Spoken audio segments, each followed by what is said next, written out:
মুসনাদে আহমদ কিতাবের নাম, হাদিস নাম্বার 26,638 নম্বর হাদিস।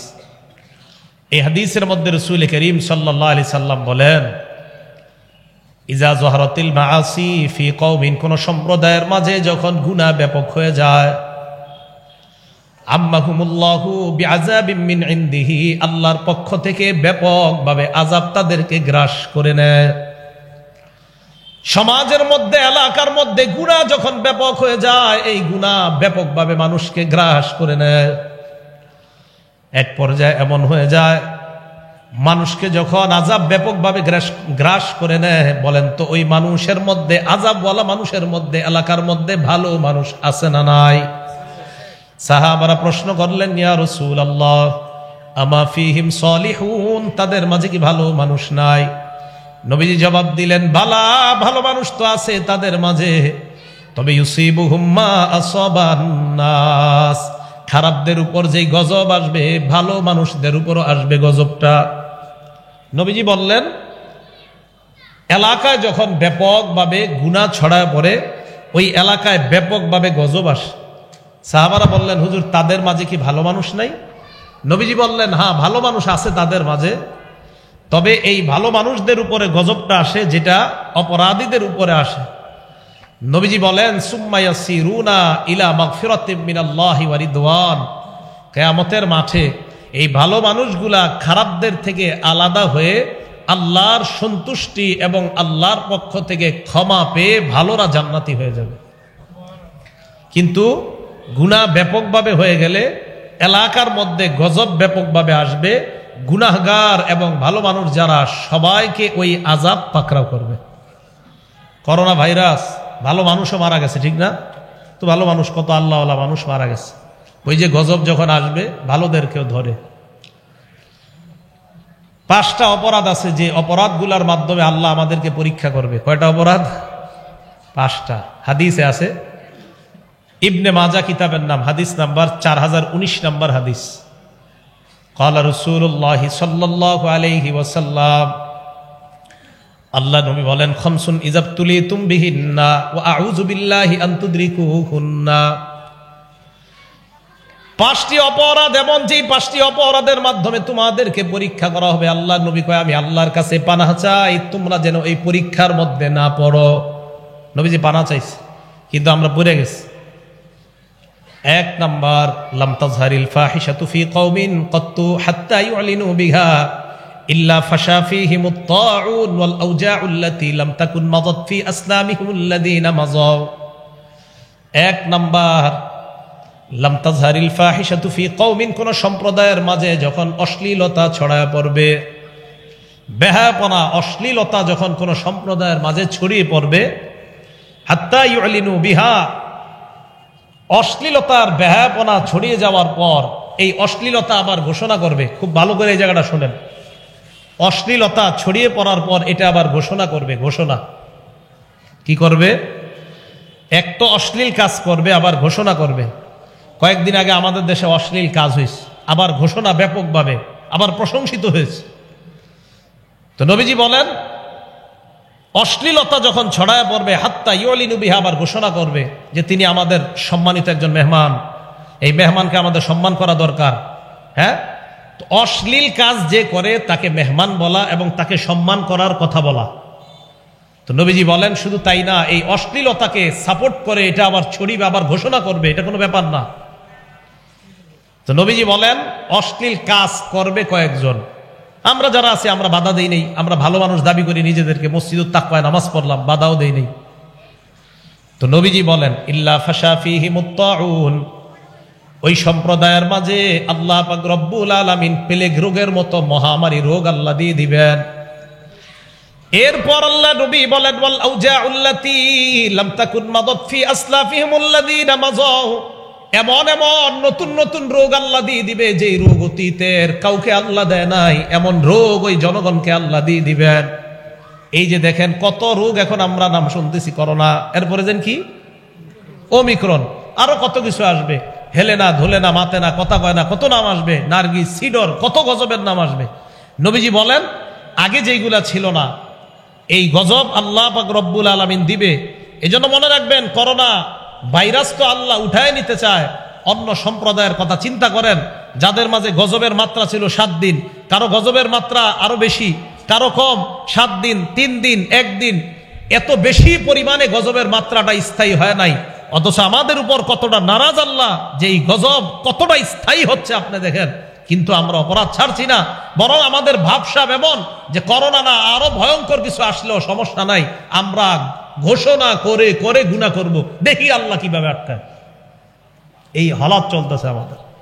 কি বড় ভয়ঙ্কর গজব থেকে আমরা উঠলাম, কিভাবে আমাদের দেশে অপরাধ সংগঠিত হয় আবার।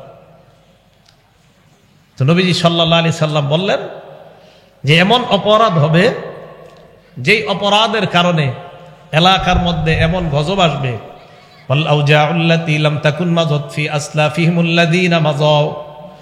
এমন অপরাধ হবে যে অপরাধের কারণে এমন গজব আল্লাহ দিয়ে দিবেন যে গজব অতীতের কাউকে আল্লাহ দেয় নাই। 1 নাম্বার জানতে পারলাম, যেই সম্প্রদায়ের মাঝে গুনাহ ব্যাপকভাবে প্রকাশ্যে হয়ে যায়, ওই সম্প্রদায়ের মাঝে আল্লাহ এমন গজব দেয় যে গজব আল্লাহ অতীতের কাউকে দেয় নাই। 2 নাম্বার, ওয়ালাম ইয়ানকুসুল মিকিয়ালা ওয়াল মিজান, যেই সম্প্রদায়ের মাঝে মাপে ওজনে কম দেওয়া হয়, মাপে কম দেয়, ওজনে কম দেয়, এই অপরাধ আমাদের মাঝে আছে? নবী বলেন যেই সম্প্রদায়ের মাঝে মাপে কম দেওয়া হয়, ওজনে কম দেওয়া হয়, এই সম্প্রদায়কে আল্লাহ 3টা গজব দিবেন। 1 নাম্বার, ইল্লা উখিযু বিসসিনিন, আল্লাহ তাদেরকে দুর্ভিক্ষের গজব দিবেন, না খাওয়ায় মারবে। এই না খাওয়ানোর কয়েকটা অর্থ। তেলের দাম এত বাড়বে মানুষ কিনতে পারবে না, চাউলের দাম এত বাড়বে মানুষ কিনার সাধ্যের বাইরে চলে যাবে, এটাও না খাওয়ানোর গজব। ইল্লা উখিযু বিসসিনিন, মাপে কম দিবে যেই জনগণ, ওজনে কম দিবে যেই জনগণ, ওই সম্প্রদায়কে আল্লাহ খাদ্যের অভাব দিবে। তা আমাদের দেশে রাষ্ট্রীয় আইন হওয়া দরকার যে মাপে ওজনে যেই মার্কেটে যে কম দিবে, কানে ধরে তাকে শাস্তি দেওয়া হবে। আইন হতে হবে, কারণ তাদের কারণে মানুষ না খায় মরবে। 1। 2 নাম্বার, ওয়াশিদ্দাতিল মাউনা, আল্লাহ তাদেরকে কঠিন আযাব দিবে, অন্যান্য আরো আযাব, অর্থনৈতিক গজব। 3 নাম্বার, ওয়াজাউরিস সুলতানি আলাইহিম, মাপে যেই দেশের মধ্যে কম দেয় ওই দেশের শাসক জনগণের উপর জুলুম করবে, এটা 3 নাম্বার গজব। এটা কয় নাম্বার? 3 নাম্বার। 1 নাম্বার, মাপে যদি কম দেয় 1 নাম্বার গজব, না খাওয়ায় আল্লাহ তাদেরকে মারবে। 2 নাম্বার গজব, অর্থনৈতিক গজব, অভাব অনটন তাদের মাঝে দেখা দিবে। 3 নাম্বার, তাদের শাসক আল্লাহ জনগণের উপর চাপায়া দিবে, শাসক জনগণের উপর জুলুম করবে। কেন? যদি মাপে কম দেওয়া হয়। তাহলে 2 অপরাধ জানলাম। প্রথম অপরাধ, প্রকাশ্যে ঘোষণা দিয়ে গুনাহ করলে এমন এমন গজব আল্লাহ দিবে যেই গজবের নাম অতীতের উম্মত শোনে নাই, যেমন আমরা নতুন নতুন শুনতেছি। 2 নাম্বার, মাপে যদি কম দেওয়া হয় আল্লাহ 3টা গজব দেয়। 1 নাম্বার, খাদ্যের অভাব। 2 নাম্বার, অর্থনৈতিক অভাব, আরো অনেক ভয়ঙ্কর আযাব। 3 নাম্বার, আল্লাহ ওই দেশের শাসককে জনগণের উপর চাপায়া দিবে, জনগণের উপর অত্যাচার করবে। এই গেল 2 নাম্বার অপরাধ। অপরাধ নাম্বার 3, ওয়ালাম ইয়ামনাউ যাকাতা আমওয়ালিহিম, যেই দেশের মানুষ টাকা হওয়া সত্ত্বেও যাকাত দেয় না। কি এরকম টাকাওয়ালা নাই যারা যাকাত দেয় না? আছে। ওয়ালাম ইয়ামনাউ যাকাতা আমওয়ালিহিম, যাকাত আদায় করে না যারা, টাকা থাকার পরেও যাকাত আদায় করবে না। ইল্লা মুনিউল মাতার মিনাস সামা, আসমান থেকে বৃষ্টি বন্ধ করে দেওয়া হয়। নবী বলেন লাউলাল বাহাইম, এরপরেও যেই দেশের মানুষ যাকাত আদায় করে না ওই দেশের মধ্যে যদি তোমরা বৃষ্টি দেখো, তখন বুঝবা আমি আল্লাহ তোমাদের মানুষকে বৃষ্টি দেই নাই, হাইওয়ান জানোয়ার চতুষ্পদ জন্তু যারা আছে তাদের শান্তির জন্য আমি আল্লাহ বৃষ্টি দিয়ে দিলাম, তোমাদেরকে দেই নেই। লাউলাল বাহাইম লাম ইউমতারু, যদি হাইওয়ান জানোয়ার না থাকতো, হাঁসগুলা সাঁতার কাটার মতো প্রাণী না থাকতো, সাপ সাঁতার কাটবে এই প্রাণীগুলা যদি না থাকতো, জলহস্তি পানিতে নাইমা একটু আরাম নিবে এই প্রাণীগুলা যদি না থাকতো, আমি আল্লাহ বৃষ্টি দিতাম না। দেই ওই প্রাণীর কারণে, তোমাদের কারণে দেই নাই। তোমরা যেইভাবে যাকাত দাও না, আমি তো আল্লাহ চাইছি পুরা বৃষ্টি বন্ধ করে দিতে, প্রাণীদের কারণে আমি বৃষ্টি দিচ্ছি। এই গেল 3 নাম্বার অপরাধ। তো যাকাত যারা দেয় না, মনে রাখবেন যাকাত আপনারা যারা আদায় করেন নাই, কিয়ামতের ময়দানে পা থেকে একটা সাপ পেঁচাইতে পেঁচাইতে আপনার এই জায়গায় আসবে, আসার পর বলবে আনা কানজুক আনা মালুক, আমি তোমার সঞ্চিত মাল, আমি তোমার সঞ্চিত সম্পদ। আল্লাহ আমাদেরকে হেফাজত করেন, আল্লাহ আমাদেরকে হেফাজত করেন। আল্লাহ পাক রব্বুল আলামিন বলেন, ইয়াউমা ইউহমা আলাইহা ফি নারি জাহান্নামা ফাতুকওয়া বিহা জিবাহুহুম ওয়া জুনুবুহুম ওয়া যুহুরুহুম হাযা মা কানাসতুম লিআনফুসিকুম ফাযুকু মা কুনতুম তাকনিজুন। ইয়াউমা ইউহমা আলাইহা ফি নারি জাহান্নাম, যারা স্বর্ণ রূপা জমা করে রাখছে, যাকাত দেয় না, স্বর্ণের যাকাত দেয় না, রূপার যাকাত দেয় না, এই স্বর্ণ আর রূপাগুলাকে ইয়াউমা ইউহমা আলাইহা ফি নারি জাহান্নাম, জাহান্নামের আগুনের মধ্যে গলানো হবে, গলিয়ে এইগুলার মাধ্যমে ছেক দেওয়া হবে। ফাতুকুয়া বিহা, এ আজীব এক শব্দ আল্লাহ বলছে, ফাতুকুয়া বিহা জিবাহুহুম, সূরা তাওবা আয়াত নাম্বার 35। দেখেন তুকুয়া বিহা জিবাহুহুম, তুকুয়া কারে কয় দেখেন, কাওয়ায়াকভি কাইয়ান মানে ইস্ত্রি করা, লন্ডি করা। এই যে দোকানদার লন্ডি করে না, ইস্ত্রি, আমরা জামা কাপড় দেই না, এই জামা কাপড় যেটা দিয়ে ডলে এটাকে মিকওয়া বলা হয়, মিকওয়া লন্ড্রি। আল্লাহ বলেন ফাতুকুয়া বিহা, আজীব শব্দ। যে একটু দেখেন তো, আজকে আপনারা ট্রাই করবেন, লন্ডি দোকানে গিয়ে হাতটা রাখবেন আর উনি ওনার স্ত্রীটা আপনার উপরে দিবে, হ্যাঁ, ফাতুকুয়া বিহা জিবাহুহুম, তার কপালের মধ্যে ছেক দেওয়া হবে এভাবে, যাকাত যে দেয় না। জিবাহুহুম ওয়া জুনুবুহুম, তার পার্শ্বে, ওয়া যুহুরুহুম, তার পিঠে। আল্লাহ তিন অঙ্গের কথা কেন বললেন? কপালের কথা কেন বললেন? পাশের কথা কেন বললেন? পিঠের কথা কেন বললেন? আজীব তিন শব্দ আল্লাহ বলছে। যাকাত যারা যাকাত দেয় না, এক নাম্বার তারা কপাল কুচকায়, আমার টাকা দিব না, তাই কপাল। দুই নাম্বার, যাকাত দাতার কাছে যখন যাকাত চাইবেন, এ আপনারে প্রথমে তো কপাল কুচকাবে, এরপরে আবার যদি বলেন স্যার এটা তো দেওয়া উচিত, দেওয়া দরকার, এটা তো না দিলে ঠিক না, তখন আপনারা আস্তে ধীরে এই পার্শ্ব দেখাবে, আরে যাও তো। এই জন্য আল্লাহ দুই নম্বরে বলছে পার্শ্ব। আবার চাইবেন তিন নম্বরে পিঠ দেখায় বলবে যাও, তাই তিন অঙ্গের কথা বলছে, মানে বাকি অঙ্গ বাদ না। তিন অঙ্গ সাধারণত টাকাওয়ালারা দেখায়, তাই তিন অঙ্গের কথা বলছে আল্লাহ, দিবে তো সব জায়গায় শেখ। ফাতুকুয়া বিহা জিবাহুহুম ওয়া জুনুবুহুম ওয়া যুহুরুহুম হাযা মা কানাসতুম লিআনফুসিকুম ফাযুকু মা কুনতুম তাকনিজুন। আল্লাহর পক্ষ থেকে বলা হবে, নেও, মা কানাসতুম লিআনফুসিকুম, খাও খাও, এটাই তোমরা কামাই করেছিলে, এখন খাও, এখন তোমরা খাও। এই খাও মানে ভালো খাওয়া না, এটা গজব, এই শাস্তি আপনাকে দেওয়া হবে। তো সাপ আপনার এই জায়গায় এসে বলবে, আমি তোমার মাল, আমি তোমার সঞ্চিত সম্পদ। আল্লাহ যারা যাকাত অতীতে দেন নাই, তাদের বকেয়া জাকাতগুলা আদায় করার তৌফিক দান করেন। সামনের থেকে যেন সবাই জাকাত আদায় করতে পারে, আল্লাহ তৌফিক দান করেন। এগুলো তিন নাম্বার অপরাধ। অপরাধ নাম্বার 4, ওয়ালাম ইয়ানকুযু আহদাল্লাহি ওয়া আহদা রাসূলি, যেই সম্প্রদায় আল্লাহর সাথে ওয়াদা করেছে, অঙ্গীকার করেছে, যেই বিষয়গুলা নবীর সাথে অঙ্গীকার করেছে, যেই বিষয়গুলা, ওই বিষয়গুলা যারা আদায় করে না। আল্লাহর সাথে আমরা ওয়াদা করেছি, আল্লাহ 5 ওয়াক্ত নামাজ দিছে, আল্লাহ আমরা ওয়াদা করেছি, আল্লাহ আর তার নবীর সাথে সব যা যা বলবে আমরা করব। নবীর সাথে আল্লাহর সাথে আমরা ওয়াদাবদ্ধ, ইসলামে ঢুইকা, যে আল্লাহ আপনি যা বলবেন তা মানবো, নবী যা বলছে তা মানবো। আল্লাহর সাথে আপনি ওয়াদাবদ্ধ, আপনি সুদ খাবেন না, নবী আপনাকে জানায় দিছে আপনি সুদি কারবার করবেন না। এই ওয়াদা যা যত ওয়াদা করছেন, আপনি ওয়াদা ভঙ্গ করতেছেন। বলেন আমাদের দ্বারা কি 1-2টা ওয়াদা ভঙ্গ হয় না? অসংখ্য অগণিত, অসংখ্য অগণিত। তাহলে এই অপরাধের কারণে কি হবে? এই জায়গাটা মন দিয়ে শোনেন, এটার শাস্তি কি? ইল্লা সাল্লাল্লাহু আলাইহিম আদুওয়াম মিন গায়রিহিম, ওই জাতির উপর আল্লাহ দুশমনকে শত্রু হিসাবে চাপায়া দেয়। দুশমনকে ওই দেশের শত্রু হিসাবে চাপায়া দেওয়ার পর ফাখাযু মা ফি আইদিহিম, তোমাদের হাতের সম্পদগুলা ওই দুশমন নিয়ে নিবে। তোমাদের সম্পদ দুশমন নিবে। তোমরা মুসলমান, আমি আল্লাহর সাথে ওয়াদা করছো, নবীর সাথে ওয়াদা করছো, একের পর এক তোমরা অপরাধ করতেছো, তখন আমি দুশমনকে তোমাদের উপর চাপায় দিব, ওই দুশমন তোমাদের সম্পদ নিয়ে যাবে। এই কথা গবেষণা করেন রাতে শুয়া শুয়া, এটা কি বুঝাইতে চাইতেছে? দুশমন বসবে, আমাদের দামি দামি সম্পদ দুশমন নিবে। কে নিবে? হ্যাঁ, খুঁজেন দেখেন, এরকম দুশমন নেয়নি। কথা কি বুঝে আসছে? চাপাই দিবে, দুশমনকে আল্লাহ শত্রু বানাবে। এই দুশমন আপনার মূল্যবান দামি সম্পদ নিবে। বিসমিল্লাহ।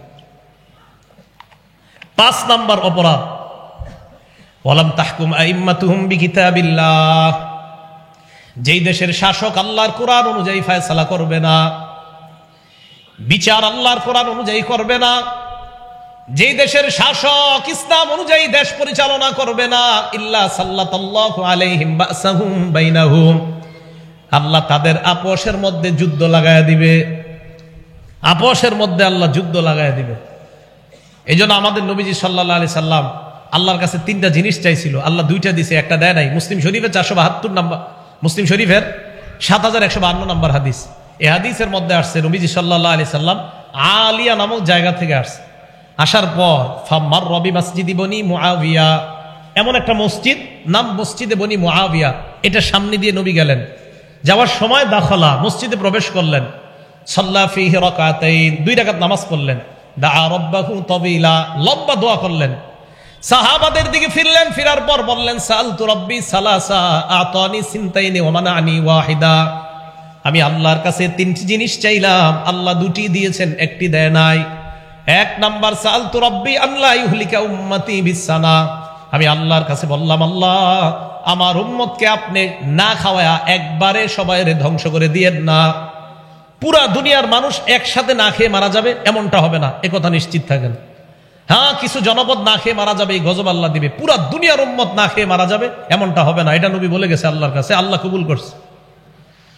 ওয়াসালতু রাব্বি আল্লা ইউহলিকা উম্মতি বিল গরাক, আমি আল্লাহর কাছে দোয়া করলাম আল্লাহ আমার উম্মতকে একবারে ফেরাউন বাহিনীর মতো আপনি ডুবায়া মারবেন না। আতানিহা, আল্লাহ এই দোয়াটা কবুল করে নিয়েছেন, আমাদের এই উম্মত একবারে ডুবে সবাই মারা যাবে না। 3 নাম্বার আমি দোয়া করলাম সালতু রাব্বি আল্লা ইয়াজআলা বাসাহুম বাইনাহুম, আল্লাহ আমার উম্মতের মাঝে আপনি এক দল আরেক দলের উপর চাপায়া দিয়েন না, যুদ্ধ বাধায়া দিয়েন না। মানা আনিহা, আল্লাহ এটা আমার দোয়া কবুল করে নাই, তাই তো বর্তমানে দেশে দেশে যুদ্ধ। ওই যে এটা কবুল হয় নাই, এই জন্য যুদ্ধ। তো এই জন্য মনে রাখবেন 5 নাম্বার যে অপরাধটা, কোরআন অনুযায়ী যদি শাসন ব্যবস্থা না হয়, কোরআন অনুযায়ী যদি বিচার না হয়, ইনসাফের সাথে যদি বিচার না হয়, তো এই দেশের মানুষকে মানুষের সাথে আল্লাহ লাগায় দিবে। এক মানুষ আরেক মানুষের সাথে শত্রুতা করবে, মুসলমান মুসলমানের সাথে শত্রুতা করবে এই অপরাধের কারণে। আল্লাহ আমাদের সকলকে যেই কোনো ধরনের গুনাহ অপরাধ থেকে বেঁচে থাকার তৌফিক দান করেন।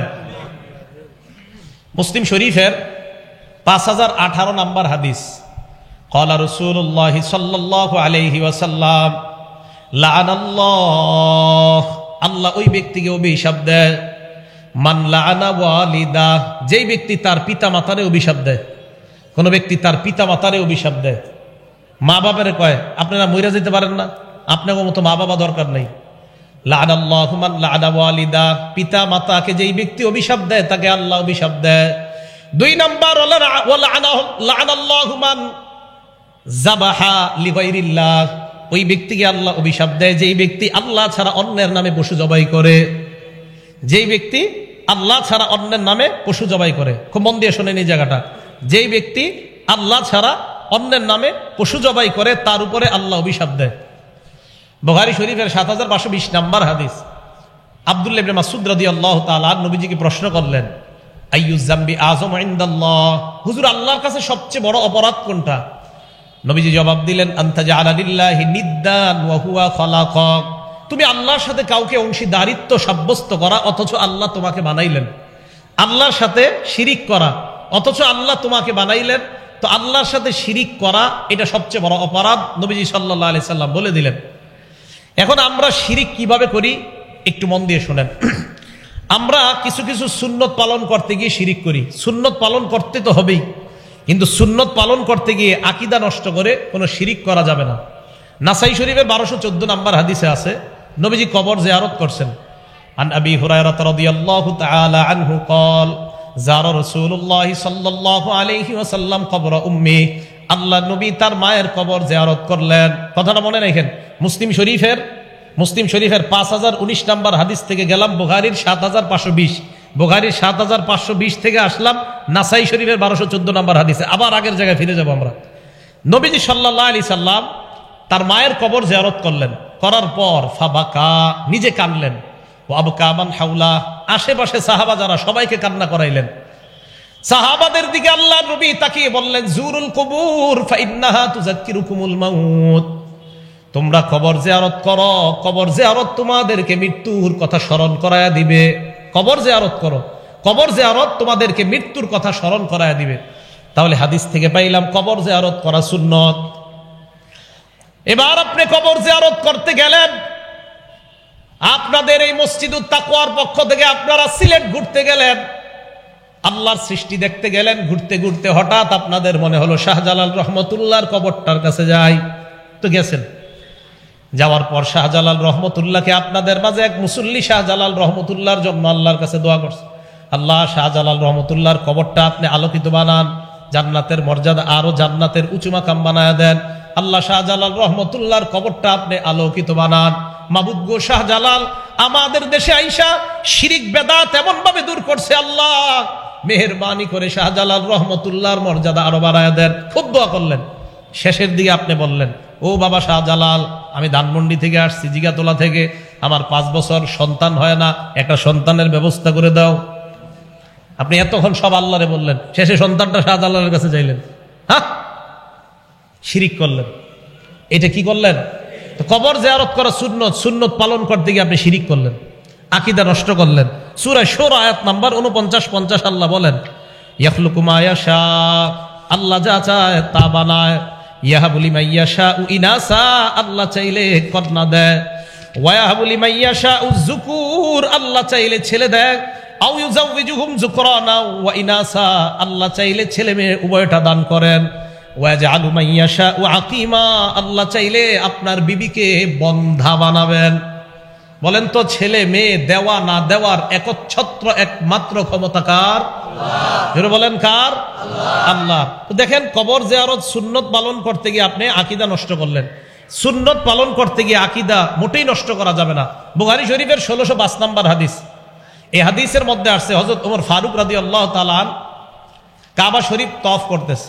কাবা শরীফে একটা পাথর আছে, কি জানি নাম, হজরে হাজী সাহেব কারা কারা চুমা দিছেন? হ্যাঁ, আছেন না? মাশাআল্লাহ। তো দেখেন, এই পাথর চুমা দিছে হযরতে ওমর। চুমা দেওয়ার পর পাথরকে ডাক দিয়ে বলে, পাথর আমা ওয়াল্লাহি ইন্নী আলামু আন্নাকা হাজার। পাথরকে ডাক দিয়ে বলে, পাথর আল্লাহর কসম, ইন্নী লা আলামু আন্নাকা হাজার, আমি জানি তুমি একটা পাথর, আমি জানি তুমি একটা পাথর। লা তাদুররু ওয়া লা তানফাউ, তুমি উপকার ক্ষতি করার কোনো ক্ষমতা রাখো না। তুমি একটা পাথর, তুমি উপকার ক্ষতি করার কোনো ক্ষমতা রাখো না। তাহলে পাথরে চুমা দেওয়া সুন্নত। পাথর ভালো করতে পারে, খারাপ করতে পারে, এই বিশ্বাস রাখা শিরিক। কথা বুঝে আসছে সবার? এরপরে হযরতে ওমর বলেন, লাউলা আন্নী রাআইতুন নাবিয়্যা সাল্লাল্লাহু আলাইহি ওয়াসাল্লাম ইসতালামা কামা ইসতালামতুকা, আমি যদি আল্লাহর নবীকে তোমাকে চুমা দিতে না দেখতাম, আমি ওমর জিন্দেগিতে তোমাকে চুমা দিতাম না। নবী তোমাকে চুমা দিয়েছেন, তাই সুন্নত হিসাবে পাথর আমি তোমাকে চুমা দিলাম। এর মানে এই না তোমার মাঝে উপকার ক্ষতি করার ক্ষমতা আছে, এই বিশ্বাস আমার নাই।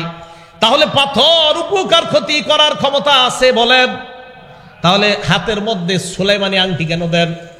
কি আংটি? সুলাইমানি আংটি। ওই রাস্তায় রাস্তায় বেছে একটা পাথর আংটির মধ্যে আপনি আঙ্গুলের মধ্যে দিলেন, কি যে এই পাথরে আমার কোনো উপকার হয়। বিশ্বাস, আপনি শিরিক করলেন। এই বিশ্বাস, যদি এই পাথর আপনার কোনো উপকার করতে পারে, বিশ্বাস ব্যাস আপনি শিরিক করছেন। আপনি যে নামাজ পড়তেছেন, সেজদা দিতেছেন, আর আপনার বিশ্বাস এই পাথর আমার উপকার করে, আপনি শিরিক করছেন। তা আপনি দেখেন, হযরতে ওমর রাদিয়াল্লাহু তাআলা সুন্নত পালন করতে গিয়ে শিরিকের স্থান দেয় নাই। এটা আমার আপনার জন্য শিক্ষা, যে সুন্নত পালন করতে গিয়ে শিরিক করা যাবে না। আল্লাহ আমাদেরকে কথাগুলা বুঝার তৌফিক দান করেন। আবার আসেন, নাসাই শরীফের 1214 থেকে গেলাম বুখারীর 1605 নম্বর হাদিসে। নাসাই শরীফের হাদিসটাতে আসলাম, বুখারী শরীফের 7520 নম্বর হাদিসে ছিলাম। সাহাবা নবীকে প্রশ্ন করলেন, 1 নম্বর অপরাধ কোনটা? নবী বললেন, শিরিক করা। ইন্নাল্লাহা লা ইয়াগফিরু আইয়ুশরাকা বিহি, আল্লাহ শিরিকের অপরাধ মাফ করে না তওবা ছাড়া। এজন্য শিরিকের অপরাধে যারা জড়িত আছেন, আল্লাহর কাছে তওবা করে নেওয়া, আল্লাহ যেন আমাদের সকলকে মাফ করে দেয়। শিরিক থেকে বেঁচে আমরা প্রকৃত ঈমানদার হতে পারি, আল্লাহ তৌফিক দান করেন। 2 নম্বর, এরপর প্রশ্ন করলাম, হুজুর এরপর সবচাইতে বড় অপরাধ কোনটা? আল্লাহ নবী জবাব দিলেন, আনতাকতুলা ওয়ালাদাকা তাখাফু আন ইয়াতআমা মাআক, তুমি তোমার সন্তানকে এই কারণে হত্যা করা, তোমার সন্তান তোমার প্লেটে অংশগ্রহণ করবে, তোমার সন্তান তোমার টাকায় অংশগ্রহণ করবে, দারিদ্রতার ভয়ে সন্তান হত্যা করা। আল্লাহ বলেন, ওয়ালা তাকতুলু আওলাদাকুম খাশিয়াতা ইমলাক, তোমরা তোমাদের সন্তানদেরকে দারিদ্রতার ভয়ে হত্যা করবা না। নাহনু নারযুকুহুম ওয়া ইয়্যাকুম, তাদেরকে আর তোমাদেরকে আমি আল্লাহ রিজিক দান করি। তাহলে সন্তান দারিদ্রতার ভয়ে হত্যা করা এটা ভয়ঙ্কর অপরাধ। কোন কোন হাদিসে আসছে উকুকুল ওয়ালিদাইন, পিতা মাতার নাফরমানি করা, এটা হলো 2 নাম্বার সবচাইতে বড় অপরাধ। এরপর উনি প্রশ্ন করলেন, হুজুর এরপর সবচেয়ে কোনটা বড় অপরাধ? নবীজি বললেন, আনতুজানি বিহালিলাতি জারিক, তুমি তোমার প্রতিবেশীর স্ত্রীর সাথে ব্যভিচার করা সবচাইতে বড় অপরাধ। প্রতিবেশীর স্ত্রী যারা প্রতিবেশী, তাদের কাছে আমানত, এই আমানতের খেয়ানত করে আপনি প্রতিবেশীর বিবির সাথে অবৈধ পরকীয়া প্রেমে লিপ্ত হয়ে তার সাথে আপনি অবৈধ কর্ম করলেন, এটা 3 নাম্বার সবচাইতে বড় অপরাধ। কারো স্বামী বিদেশে আছে, আপনি ছলে বলে কৌশলে এই নারীটাকে আপনি কথার মাধ্যমে আপনার জাদুতে আকৃষ্ট করে তার সাথে অপকর্মে লিপ্ত হলেন, এটা 3 নাম্বার সবচাইতে বড় অপরাধ। জিনা করা, ব্যভিচার করা, এই জিনা নামক ভয়ঙ্কর অপরাধ থেকে যেন আমরা বেঁচে থাকতে পারি, আল্লাহ তৌফিক দান করেন।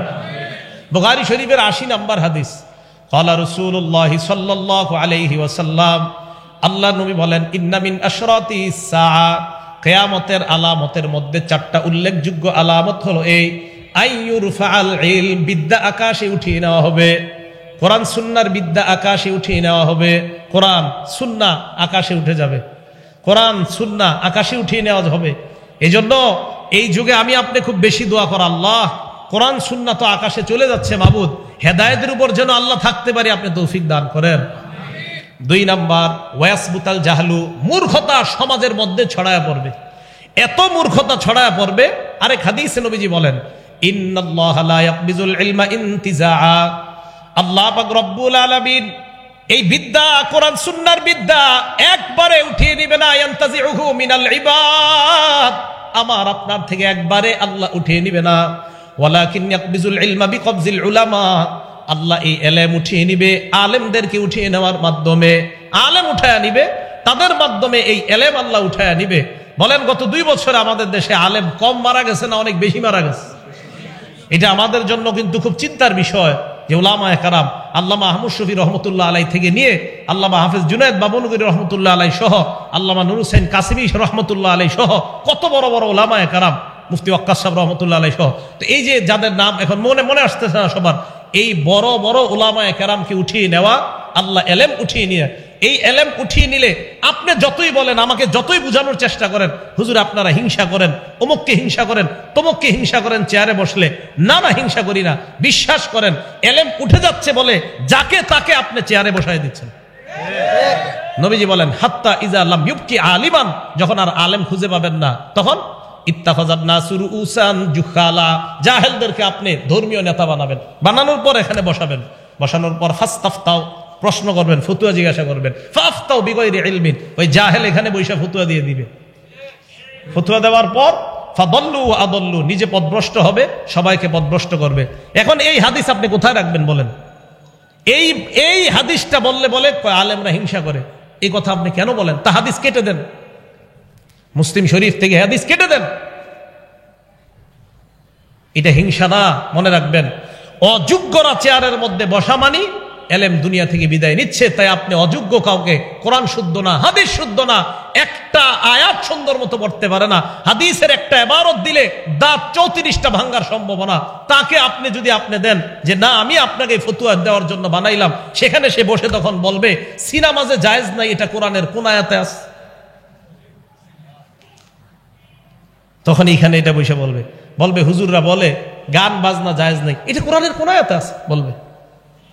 কেন? আল্লাহ এলেম উঠায় নিবে, মূর্খতা ছড়ায় পড়বে, তখন মূর্খ এখানে বৈশা অন্য মূর্খদেরকে শিখাবে, বাস মূর্খ মূর্খ মূর্খ। আল্লাহ আমাদেরকে হেফাজত করেন। বুখারীর 80 নাম্বার হাদিস বলতেছে, 1 নাম্বার এলেম উঠিয়ে নেওয়া হবে, 2 নাম্বার মূর্খতা ছড়ায় পড়বে, 3 নাম্বার ওয়ায়ুশরাবাল খাম, মদ পান বৃদ্ধি পাবে, মাদকের জয় জয়কর অবস্থা হবে, মদ পান বৃদ্ধি পাবে। হাদিসের মধ্যে আসছে 4 শ্রেণীকে জান্নাত না দেওয়াই আল্লাহর হক। এর মধ্যে একজন মুদমিনুল খাম, যে ব্যক্তি মদ পান অবস্থায় মারা যায়, তারে জান্নাত না দেওয়াটাই আল্লাহর হক। কিছুদিন আগে আমাদের দেশে ভয়ঙ্কর অনুষ্ঠান হয়েছে, সেখানে ভয়ঙ্কর ভাবে মদ পান করা হয়েছে। আল্লাহ আমাদেরকে হেফাজত করেন। 4 নাম্বার ওয়াজহার জিনা, জিনা সমাজের মধ্যে ব্যাপকভাবে ছড়িয়ে পড়বে। বলেন তো কি ছড়িয়ে পড়বে? জিনা প্রত্যেকের ঘরে ঘরে প্রতিনিয়ত হচ্ছে। হ্যাঁ, প্রত্যেকের ঘরে ঘরে প্রতিনিয়ত জিনা হচ্ছে। দলিল বুখারী শরীফের 6612 নম্বর হাদিস। ক্বালা রাসূলুল্লাহ সাল্লাল্লাহু আলাইহি ওয়াসাল্লাম, আল্লাহ নবী বলেন, ইন্নাল্লাহা কাতাবা আলা ইবনি আদম হাজ্জাহু মিনাজ জিনা। আমাকে, ওনাকে, আলেমকে, আপনাদেরকে সবাইকে আল্লাহ জিনা নামক পরীক্ষা দ্বারা পরীক্ষা নিবে। সবাইকে, এই হাদিসে সবাই অন্তর্ভুক্ত। জিনার পরীক্ষা দিয়া সবাইকে আল্লাহ পরীক্ষা করবে। নবী বলেন, আদ্রাকা যালিকা লা মুহালাতা, এই পরীক্ষা আমার উম্মতের সবাই পড়বে, কোনো সন্দেহ নাই। এবার বলতে পারেন, হুজুর কি বলেন আপনি, আমরা তো অনেকেই জিনা করি না। হ্যাঁ, এবার দেখেন জিনা করেন কিনা। নবী বলেন, ফাজিনাল আইনি আন-নাজ, চোখের জিনা হলো দেখা, চোখের জিনা। এবার আপনি রাস্তা দিয়ে হাঁটতেছেন, আমি মনে করেন আমি একজন আলেম, আমি রাস্তা দিয়ে হাঁটতেছি, আমি একটা নারীর দিকে তাকাইলাম, তাকানোর পর সূরা নূরের 30 নম্বর আয়াতে আল্লাহ কয়, এই হুজুর নিচে তাকাও, কুল্লিল মুমিনিনা ইয়াগুদ্দু মিন আবসারিহিম, নবী আপনি ঈমানদারকে বলেন তারা যেন নজর নিচের দিকে রাখে। এখন আমরা নজর নিচে নিলাম, দেখেন একটা অবৈধভাবে কোন নারীর উপর নজর পড়ছে, আমরা নজর নিচে নিলাম। এবার শয়তান কয় নজর উপরে উঠাও, উঠাও। আলীকে আল্লাহ রাসূল বলে, ইয়া আলী লা তুতবি'ন নাজরাতান নাজরা, আলী একবার নজর পড়ার পর দ্বিতীয়বার নজর দিও না। ফা ইন্না লাকাল উলা ওয়া লাইসাত লাকাল আখিরা, প্রথমবার মাফ, দ্বিতীয়বার মাফ না। এবার আপনি, শয়তান বারবার কয় তাকাও, আপনি তাকান না, ঠিক আছে, হ্যাঁ আপনি যদি তাকান, আবার ইস্তাশরাফাহা শয়তান, শয়তান আপনার সামনে একটা কালো মেয়েও যদি বোরকা ছাড়া, পর্দা ছাড়া হাঁটে, এই মেয়েটাকে আপনার চোখে মোহনীয় করে আপনার সামনে উপস্থাপন করবে। এটা নবীজি হাদিসে বলছে। এক নাম্বার চোখের জিনা দেখা। এখন দেখেন, আপনি দেখলেন ওয়াজিনাল লিসান আল মান্তিক, মুখের জিনা, কথা বলা। অপরিচিত রং নাম্বারে একটা মেয়ের সাথে আপনি কথা বললেন। আপনারা হয়তো এরকম হয় না, যেই জায়গায় হয় এটা বলতেছে, সম্ভবত আপনাদের জীবনে এগুলো ঘটেই নেই। তো রং নাম্বারে একটা মেয়ের সাথে কারো কথা হইল, কথা হওয়ার পর এবার দেখেন রাতের বেলা বিছানায় শুয়ে চিন্তা করতেছে, মেয়েটা না জানি দেখতে কেমন, আহারে তার চোখ কেমন, তাকে না জানি দেখতে কেমন। ঠিক এরকম কল্পনা হতে পারে কিনা? নবীজি বলেন, ওয়ান নাফসু তামান্না ওয়া তাশতাহি, মন কল্পনা করবে, এটা মনের জিনা। চোখের জিনা, বলার জিনা, কানের জিনা করলেন শোনার পর, এই যে যা শুনলেন কানের জিনা। এরপর নফস দিয়ে আপনি কল্পনা করলেন, মনের জিনা। পরের দিন আবার কথা বললেন, এবার আপনাদের ফিক্সড হলো সাক্ষাৎ করবেন। সাক্ষাতে আপনি হাঁটতে হাঁটতে রওনা করলেন, পায়ের জিনা আপনার চলতেছে। এরপর আপনি সাক্ষাতে গেলেন মেয়েটার সাথে, মেয়ে শরীরের মধ্যে আকর্ষণীয় কোনো সেন্ট, সুগন্ধি ব্যবহার করে আসছে, আপনি তার শরীরের ওই ঘ্রাণ নিলেন, আপনার নাকে ভালো লেগে গেল, এটা নাকের জিনা। বলার জিনা, শ্রবণ করার জিনা, চোখের জিনা, কল্পনার জিনা। মোবাইলে চ্যাটিং করছেন আপনি অবৈধভাবে, মোবাইলে আপনি চ্যাটিং করছেন অবৈধভাবে, লেখছেন আপনি, কিউরিওসিটি আপনার জাগছে, what are you doing now, কি করছো এখন? মেয়েটা আপনাকে পাল্টা জবাব দিল যে আমি এটা করছি, সেটা করছি, আর আপনার ভালো লাগতেছে। আফটার দেন, এরপর কি বলো, এক এক করে বলতে থাকো। আর মেয়ে আপনাকে বললো, আপনি কল্পনায় আনছেন, আপনি হাতের জিনা করছেন, এটা আপনার হাতের জিনা। এখন আপনারা দেখবেন প্রতিদিন ঘরে ঘরে জিনা হয় কিনা চিন্তা করেন। আমি বলছি না হয়, আমি আশাবাদী না হোক, কিন্তু ঘরে ঘরে এই জিনা হয় কিনা আপনি দেখবেন। রাসূল আকরাম সাল্লাল্লাহু আলাইহি সাল্লাম বললেন, জিনা ব্যাপকভাবে সমাজের মধ্যে ছড়ায় পড়বে। নবীজি বলেন, আমার উম্মত জিনা করবে কি? আমার উম্মত জিনা করাকে হালাল মনে করবে। আরে জিনা করা কি মনে করবে? হ্যাঁ, হালাল মনে করবে। সহিহ বুখারী হাদিস নাম্বার 5590 নম্বর হাদিস। ক্বালা রাসূলুল্লাহ সাল্লাল্লাহু আলাইহি ওয়াসাল্লাম, আল্লাহ নবী বলেন, লা ইয়াকুনান্না মিন উম্মতি আকওয়াম, আমার উম্মতের মধ্যে একদল মানুষ এমন হবে, ইস্তাহিল্লুনাল হিররা, যারা জিনা করা হালাল মনে করবে, ওয়াল হারিরা, রেশমের পোশাক হালাল মনে করবে, ওয়াল খামরা, মদ পান তারা হালাল মনে করবে, ওয়াল মাআজিফা, বাদ্যযন্ত্র তারা হালাল মনে করবে, ঢোল তবলা হালাল মনে করবে। বাদ্যযন্ত্র, ওই যে বললাম না, এইখানে বৈশাখ কয় বাদ্যযন্ত্র, ঢোল তবলা, গান বাজনা হারাম, এটা কোরআনের কোন জায়গায় আছে? নবীজি কয় আছে, মানে আমার উম্মত তো এটারে হালাল মনে করবে, ও তো গুনাই মনে করবে না। ও তো গান গাওয়াকে হালাল মনে করবে, এটা ও গুনাই মনে করবে না। বলেন এই যুগ কি আসবে না চলতেছে? চলতেছে। আমরা গুনাকে গুনাহ মনে করতেছি না, এই যুগ আমাদের চলতেছে। আল্লাহ আমাদেরকে হেফাজত করেন। বিসমিল্লাহ। তো তো বলতেছিলাম বুখারী শরীফের ৭৫২০ নম্বর হাদিস থেকে কিন্তু আমরা এগুলাতে আসলাম। জিনা করা, প্রতিবেশীর বিবির সাথে জিনা করা, এই জিনা নামক অপরাধ থেকে সমাজকে যেন সুন্দরভাবে মুক্ত রাখা যায়, আল্লাহ পাক রব্বুল আলামিন এলাকার যুব সমাজ থেকে সকলকে যেন তৈরি করা যায় যে জিনা নামক অপরাধ এটা শুধু যে লজ্জাস্থানের জিনা তা না। নবী তো বলছেন আল ফারজু ইউসাদ্দিকু যালিকা ওয়া ইউকাযযিবুহু, জিনা বাস্তবে যেটা হয় এটার আগে যে জিনাগুলো হয় ব্যাপকভাবে হবে, এক পর্যায়ে ওই জিনাই তাকে আসল জিনার দিকে ধাবিত করবে। এই জন্য আল্লাহ কোরআনে বলছে লা তাকরাবুজ জিনা, জিনা করিও না এটা বলে নাই, বলছে লা তাকরাবুজ জিনা, জিনার কাছেও যেও না। এই আয়াতের ব্যাখ্যা দেখবেন, যেই জিনিস তোমাকে জিনার দিকে নিয়ে যায় ওই জিনিসের কাছেও তুমি যেও না। তাহলে জিনা আমাদেরকে, যে জিনিস আমাদেরকে জিনার দিকে নিয়ে যায় এই জিনিসের কাছে যেতে আল্লাহ নিষেধ করেছেন। এখন দেখেন মোবাইলের মাধ্যমে, ইলেকট্রনিক মিডিয়ার মাধ্যমে আপনারা যারা প্রযুক্তি ব্যবহার করেন, এখন আমার বিরুদ্ধে হয়তো ফেসবুকে স্ট্যাটাস দিয়ে দিবেন এই হুজুর বিজ্ঞান বুঝে না, প্রযুক্তির বিরোধিতা করে। আমি প্রযুক্তির বিরোধিতা করি না, কিন্তু যদি প্রযুক্তি চালাইতে গিয়ে আপনার ৯০ ভাগ গুনাহ হয়, ১০ ভাগ যদি ভালো হয়, আমি বলছি আপনার মতো লোক প্রযুক্তি চালানো দরকার নাই, যার প্রযুক্তি দিয়ে ৯০ ভাগ গুনাহ হয়। আপনি প্রযুক্তিতে আপনাকে গুনাহ করাইতেছে ৯০ ভাগ। আপনি বলবেন হুজুর আমি আপনার বয়ান শুনি ইউটিউবে প্রতিদিন ১০টা, আপনি আমার ১০ বয়ানের সাথে যদি ১ মিনিট গান দেখেন নিয়মিত ইউটিউবের মধ্যে, আমি বলবো আমার বয়ান দেখার জন্য আপনি ইউটিউবে ঢুকেন না, ওই শুধু ১ মিনিট গানের জন্য আপনি ইউটিউবে ঢুকাই দরকার নাই।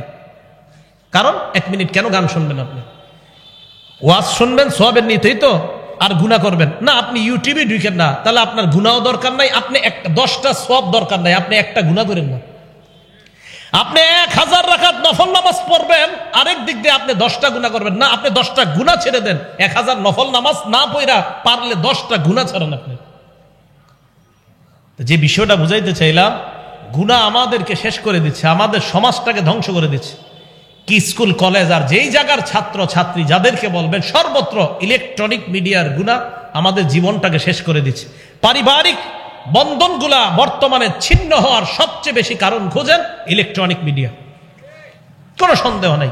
স্বামী আরেকজনের সাথে সম্পর্ক করছে ইলেকট্রনিক মিডিয়া, স্ত্রী আরেকজনের সাথে সম্পর্ক করতেছে ইলেকট্রনিক মিডিয়ার মাধ্যমে। আল্লাহ আমাদেরকে হেফাজত করেন, আল্লাহ আমাদেরকে হেফাজত করেন।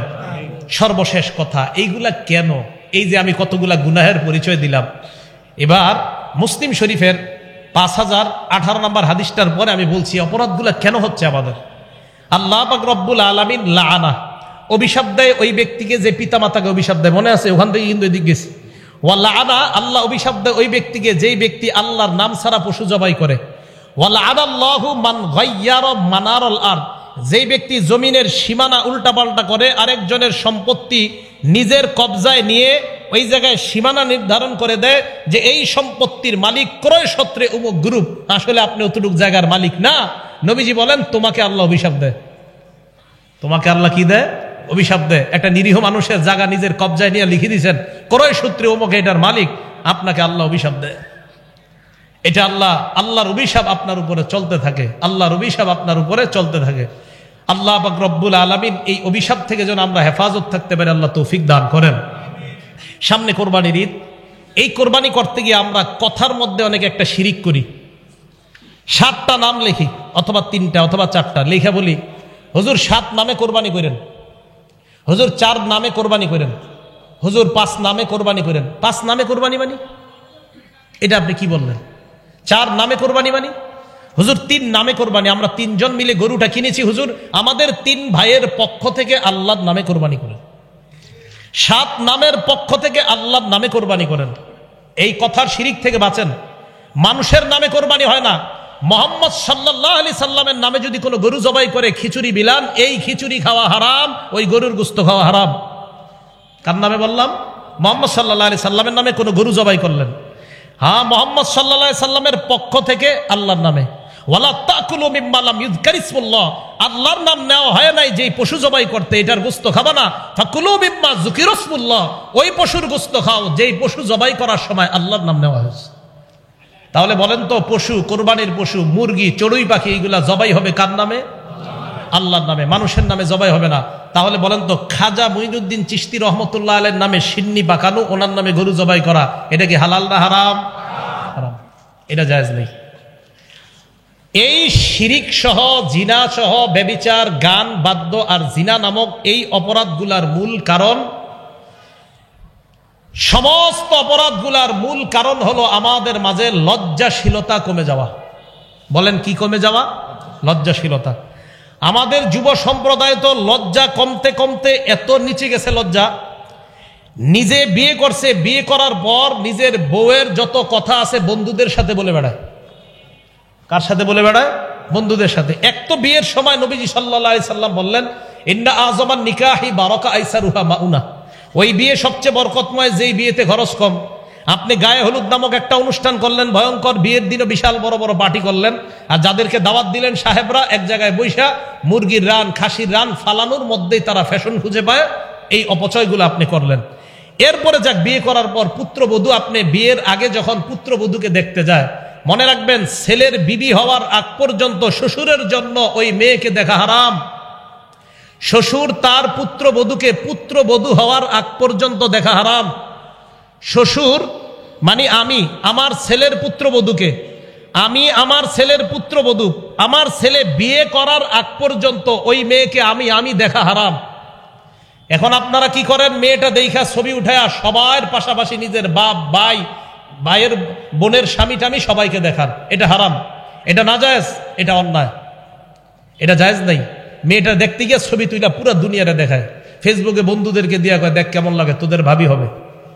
এরপর বিয়ে করে, বিয়ে করে বাসর রাত হয়। মন দিয়ে শোনেন, হাদিসের বর্ণনা আবু দাউদ শরীফের 2174 নম্বর হাদিস।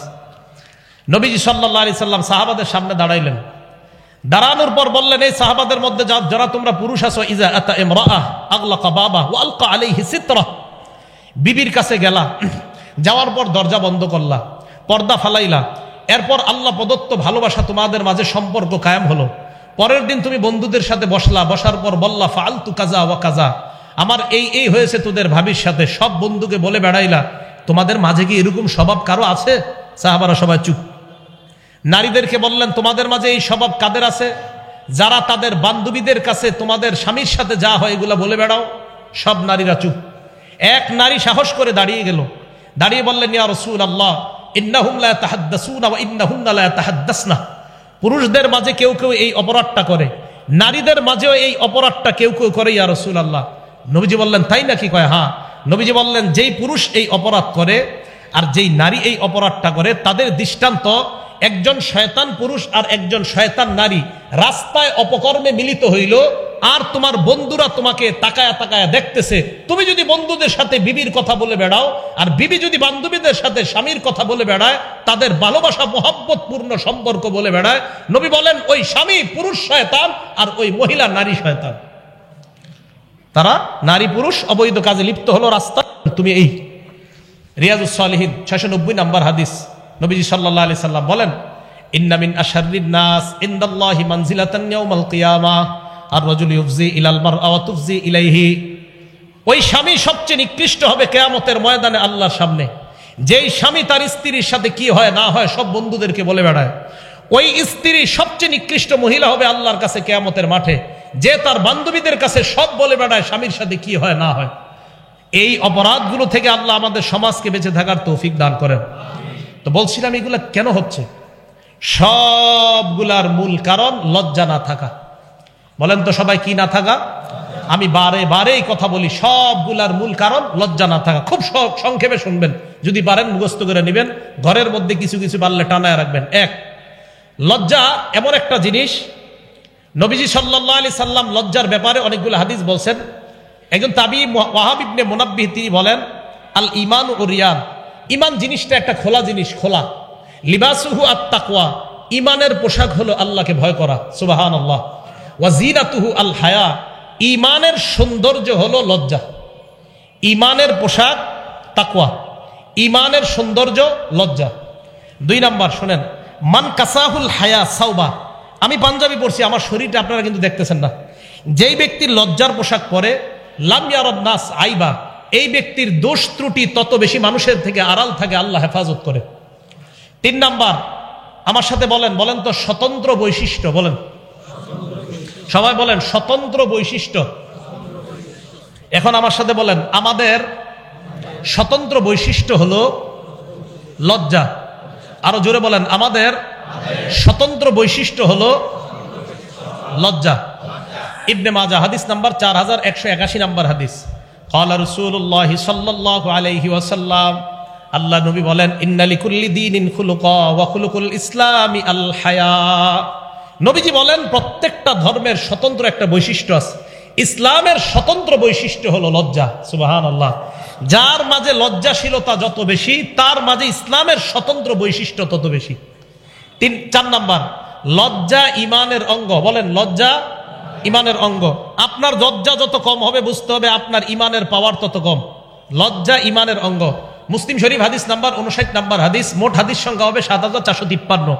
এই হাদিসের মধ্যে রাসূল করিম সাল্লাল্লাহু আলাইহি সাল্লাম বলেন, আল হায়াউ শুবাতুম মিনাল ঈমান। লজ্জা ঈমানের অঙ্গ। পুরা হাদিসটা আল ঈমানু বিদউ ওয়া সাবউনা আও বিদউ ওয়া সিত্তুনা শুবা। নবীজি সাল্লাল্লাহু আলাইহি সাল্লাম বলেন, ঈমানের 70টা শাখা অথবা 60টা শাখা। ফাআফজালুহা কাউলু লা ইলাহা ইল্লাল্লাহ। ঈমানের শ্রেষ্ঠ শাখা হলো লা ইলাহা ইল্লাল্লাহ। ওয়া আদনাহা ইমাতাতুল আযা আনিত তরিক। ঈমানের সর্বনিম্ন শাখা হলো রাস্তা থেকে কষ্টদায়ক বস্তু সরায়া দেওয়া। এই আমলটা করেন সবাই? হ্যাঁ, করেন। বুখারী শরীফের 52 নম্বর হাদিস, তাহলে শুনেন, যারা না করেন আজকে থেকে করবেন। নবীজি বলেন, বাইনামা রাজুলুন ইয়ামশি বিতরিক। আমার কোন উম্মত রাস্তা দিয়ে হাঁটতেছে, আজকে এই মাহফিল থেকে বের হয়ে রাস্তা দিয়ে হাঁটতেছেন। হাঁটার সময় ওয়াজাদা গুসনা শাওকিন আলাত তরিক। একটা কষ্টদায়ক ইট পাইছেন, ইটের টুকরা, কলার সিলকা, একটা সুই পাইছেন, একটা কাটা পাইছেন। এটা আপনি রাস্তা থেকে সরায়া দিছেন। ফাআখারা, আপনি সরায়া দিছেন। নবীজি বলেন, শাকারাল্লাহু লা ওয়া গফারা লা। ওই মুহূর্তে আল্লাহ আপনার উপর সন্তুষ্ট হয়ে আগের সব গুনাহ মাফ করে দেন। এই হাদিসের শেষে নবীজি বলেন, ওয়াল হায়াউ শুবাতুম মিনাল ঈমান। লজ্জা ঈমানের অঙ্গ। তা আজকে থেকে মনে রাখবেন, আমার ঈমানের অঙ্গ হলো লজ্জা। আমার এই লজ্জা যত পাওয়ার বাড়বে, আমার ঈমানের অঙ্গের পাওয়ার তত বেশি। লজ্জার পাওয়ার যত কম, আমার ঈমানের অঙ্গের পাওয়ার তত কম। তত বেশি সিনেমা হলে যাবেন, তত বেশি সিনেমা নাটক দেখবেন, কারণ আপনার পাওয়ার কম। 5 নাম্বার, এইদিকে তাকান, আমার দিকে, এই 2 আঙ্গুলের দিকে তাকান। বলেন, 2 আঙ্গুলের দিকে তাকায় এবার বলেন তো, একসাথে আছে না আলাদা? এবার তাকান। এটার নাম ঈমান, এটার নাম লজ্জা। কিতাবের নাম আল জামিউস সগীর, হাদিস নাম্বার 1959 নাম্বার হাদিস, 1959। নবীজি বলেন, ইন্নাল ঈমান ওয়াল হায়া কুরিনা জামিআ। শোনো উম্মত, ঈমান আর লজ্জা এইভাবে থাকবে। ঈমান আর লজ্জা এইভাবে থাকবে। বলেন তো, ঈমান আর লজ্জা এখন আমার দিকে তাকায় বলেন, একসাথে আছে না আলাদা? এখন দেখেন তো, নবীজি বলেন, ফাইজা রুফিয়া আহাদুহুমা। লজ্জা যদি উঠে যায়, রুফিয়াল আখর, আরেকটা অটোমেটিক চলে যায়। লজ্জা যত কমবে, আপনার ঈমান তত কমবে। এই জন্য মনে রাখবেন, যে যত বেশি সিনেমা দেখে আপনাদের মাঝে, নাটক দেখে, গান শোনে, তার লজ্জা তত বেশি কম। এই জন্য সে তত বেশি গুনাহ করে। 6 নাম্বার, এবার দেখেন 3 আঙ্গুল। এটার নাম লজ্জা, এটার নাম ঈমান, এটার নাম জান্নাত। কিতাবের নাম তিরমিজি শরীফ, 2009 নাম্বার হাদিস। নবীজি বলেন, আল হায়াউ মিনাল ঈমান ওয়াল ঈমানু ফিল জান্নাহ। যার লজ্জা যত বাড়বে, তার ঈমান তত বাড়বে, সে তত দ্রুত জান্নাতি হবে। এই হাদিসে নবীজি বলেন, আল বাযাউ মিনাল জাফা ওয়াল জাফাউ ফিন নার। নির্লজ্জতা যার যত বেশি, সে তত দ্রুত জাহান্নামী হবে। আল্লাহ হেফাজত করেন। আল জামিউস সগীর হাদিস নাম্বার 1662 নাম্বার হাদিস। এই হাদিসের মধ্যে নবীজি বলেন, ইন্নাল্লাহা ইউহিব্বুল হাইয়াল আফিফাল মুতাআফফিফা। যে ব্যক্তি লাজুক, যত বেশি লজ্জাশীল, আল্লাহ পাক রব্বুল আলামিন তাকে ভালোবাসেন। 8 নাম্বার, আপনাদের ঘরের নারী পুরুষ, আপনার ছেলে মেয়ে যত বেশি লজ্জা আপনাদের। নবীজি বলেন, বুখারী শরীফ 6117 নাম্বার হাদিস। নবীজি বলেন, আল হায়াউ লা ইয়াতি ইল্লা বিখাইর। যেই ঘরে যত বেশি লজ্জা, ওই ঘরে আল্লাহর তত বেশি রহমত নাজিল হয়। কিন্তু মা বোনরা, খুব কষ্টকর বিষয়, বাচ্চাটা পেটের মধ্যে আছে, তখন সিনেমা দেখে, টিভি দেখে, ইউটিউব দেখে। বাচ্চাটা দুনিয়াতে আসে, দুধ পান করে, পবিত্র খাদ্য, তখনও মা টেলিভিশন দেখে, ইউটিউব দেখে। বাচ্চাটা বড় হয়, 2 বছর বয়সের সময়, এবার বাচ্চা নাকি কার্টুন না দেখলে খাবার খায় না, বাচ্চাকে এখন কার্টুন দেখায় খাবার খাওয়ায়। তো ছোটবেলা থেকে এই বাচ্চাকে নির্লজ্জ বানাইতেছেন। এটার বয়স যখন 15 হবে, 12 থেকেই এই বাচ্চা গুনাহকে গুনাহই মনে করবে না। আপনি ছোট থেকে বাচ্চাটারে শেষ করে দিচ্ছেন। মনে রাখবেন, বুখারী শরীফের 893 নাম্বার হাদিস, মা বাবা আল্লাহর সামনে দাঁড়ানোর জন্য প্রস্তুত হয়ে যান। এই সন্তান আপনি কিভাবে পারলেন? আল্লাহ হেফাজত করেন। 9 নাম্বার, বুখারী শরীফের 6120 নাম্বার হাদিস। নবীজি সাল্লাল্লাহু আলাইহি সাল্লাম বলেন, ইন্না মিম্মা আদরাকান নাস মিন কালামিন নুবুওয়াতিল উলা, আগের যত নবী দুনিয়াতে গেছে সমস্ত নবী তার উম্মতকে বলছে, ইজা লাম তাস্তাহি ফাসনা মা শিতা, তোমার লজ্জা না থাকলে যা মন চায় তুমি তা করো। আপনাদের এই ধানমন্ডির খবর আমি জানি না, লালবাগার মিরপুরের খবর আমি জানি। 25 বছর 30 বছর 22 বছরের ছেলেরা এতটুকু প্যান্ট পরে, এদিকে পরে, হ্যাঁ, এতটুকু প্যান্ট পরে আর সিগারেট টানে এইভাবে নির্লজ্জ আর বেহায়ার মতো। অনেকে আমরা বলি অমুকে world famous actor, world famous actress. ওই ওয়ার্ল্ড ফেমাস অ্যাক্টর যদি এতটুকু প্যান্ট পরে, ওয়ার্ল্ড ফেমাস অ্যাক্ট্রেস যদি এতটুকু প্যান্ট পরে, হ্যাঁ, যেমনি ভাবে ওয়ার্ল্ড ফেমাস সারা পৃথিবীর শ্রেষ্ঠ অভিনেতা, সারা পৃথিবীর শ্রেষ্ঠ অভিনেত্রী, আপনারা আজকে থেকে আরেকটা লাগায়া দিবেন, জি পাশাপাশি তারা দুইজন সারা পৃথিবীর শ্রেষ্ঠ নির্লজ্জ আর বেহায়া। প্যান্ট পরছে। নবী সাল্লাল্লাহু আলাইহি সাল্লাম বলছে, আবু দাউদ শরীফ 4014, আবু দাউদ 4015, আবু দাউদ 4017, আবু দাউদ 4018, সবগুলো রানের ব্যাপারে।